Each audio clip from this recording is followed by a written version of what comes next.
Good morning, everybody, and here's today's assembly.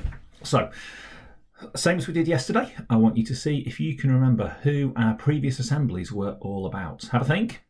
See if you can remember the three people. Okay, so we had David Bowie, we had Rudolf Nureyev, the dancer, and we had Alan Turing, the code breaker, the mathematician.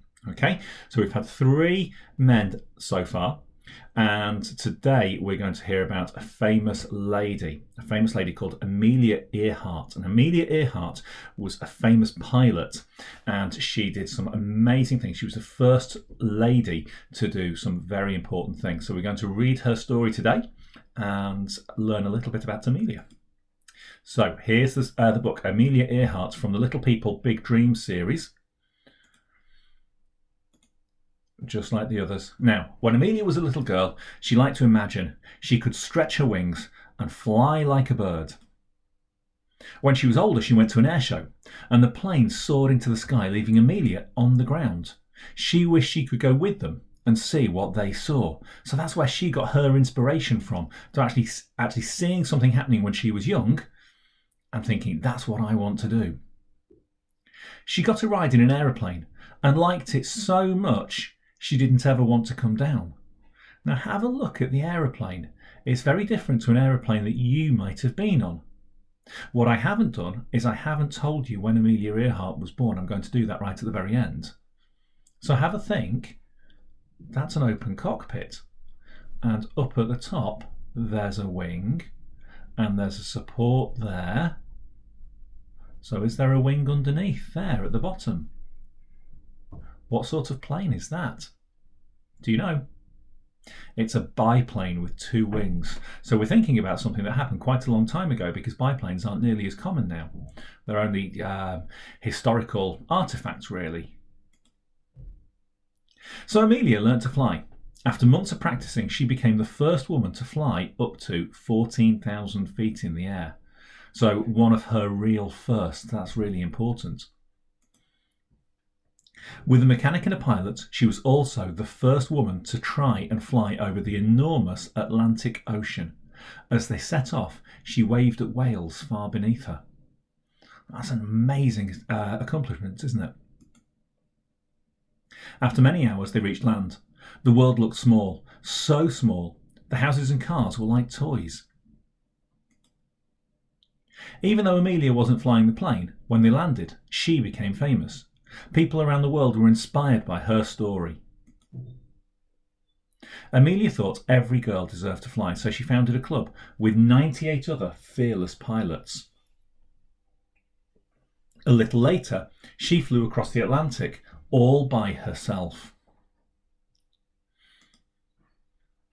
As her 40th birthday approached, Amelia decided she wanted one final challenge: to fly around the world. A brave navigator went with her. Right the way around the world. That's incredible. They flew for thousands of miles over oceans and jungles and over the savannah, where giraffes turned their heads in their trail. Some people said the journey was crazy. But Amelia wasn't afraid of living 1,000 adventures, so she flew on like a bird, further than anyone had gone before. And sadly, never to return. Because Amelia always followed her own advice. If you want to do something, do it. You never know how far you could get. Now, Amelia Earhart was born in 1897. So a very, very long time ago, over 100 years. And she disappeared in 1937. So here is a picture of Amelia Earhart in 1904. And here she is in 1928. And in 1929, just after that, she was the first president of the 99s, that organisation that supported female pilots. And it was in 1935 when she flew across the Pacific Ocean. So here is Amelia wearing all of her pilot's gear. Oops. We skipped on too many pages. There we go. And back again. So that's Amelia in all of her pilot's gear. But it was in 1937 when she decided to try and fly around the world, which was 29,000 miles. And on July the 2nd, she was trying to reach Howland Island in the mid-Pacific when she reported the gas was running low. And then after that, the communications from the plane stopped. And despite the rescue attempt, Amelia and her plane had vanished and nobody ever found her. So nobody actually knows what happened to Amelia Earhart. So it's a bit of a sad ending to the story, but if you think about it, Amelia Earhart disappeared in 1937 and we're still telling her story today. So that means that she's massively important because she's had a massive impact on everybody's lives.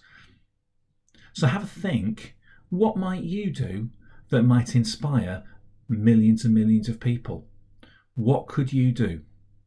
And that's the really important thing, because you could be a mathematician like Alan Turing, you could be a singer, a musician like David Bowie, you could be a dancer like Rudolf Nureyev, or you could do something really adventurous and challenging like Amelia Earhart did. And all of these people have had a massive impact on people's lives.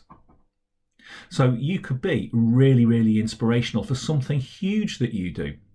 Or you could be really inspirational for something tiny, tiny that you do. You could aim to be really kind and really nice to absolutely everybody. And that would make you really, really inspirational, because everywhere you go, people would look at you and they would say, wow, there's that person who is really kind and really lovely. You could be that person who is always really well mannered, like I know you all are.